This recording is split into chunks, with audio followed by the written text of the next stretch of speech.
Hey everybody, just wanted to show you how I make these hems around a corner of a part in SolidWorks. Currently there is no feature in SolidWorks that I know of to do a hem around a corner. You can only do a hem on a straight edge. So let's start with a new part here.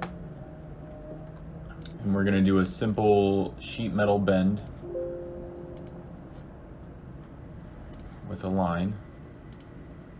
And I'll just put some dimensions in here. Let's make them equal, and we'll make this, let's call it 3 inches. Then we'll make that a 3 inches tall, let's call it, and I'll just stick with 14 gauge thickness and a 0.075 for the corner radius. So now, as you can see, when you go into the hem feature here, you can select these two edges. We'll do a closed hem. Let's call the height of it 1/2 inch. But if I try to select this corner here, it won't let you do it. You can only select straight edges for the closed hem feature in SolidWorks. So we're going to go ahead and click OK and let that generate. And in order to fill that gap, I'm going to make a sketch on this surface.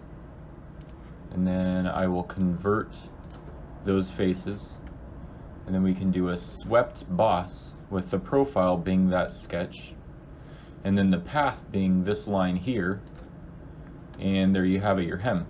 But of course, I'm sure you can guess that the flat pattern is not going to work. So if I try to unsuppress the flat pattern here, it gives me an error. So let's fix that.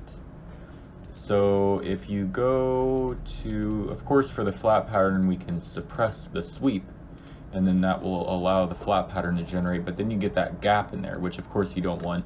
If you were to make this hem, actually form this hem, then you wouldn't want any material to be removed there. So we'll make a simple sketch on this surface. We'll do a corner rectangle to fill that hole, and then we can do an extruded boss to the other side so it fills in that gap. And then when you close the flat pattern, it'll automatically suppress that boss, of course, because it follows the flat pattern in the feature tree. So now we can unsuppress this sweep,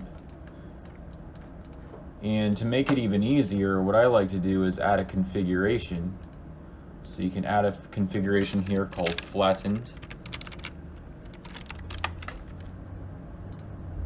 and then we'll call the default configuration Formed. And in the flattened configuration, we'll suppress the sweep, and then we'll unsuppress the flat pattern. So now when we go to our configurations, we have the formed configuration and the flattened configuration.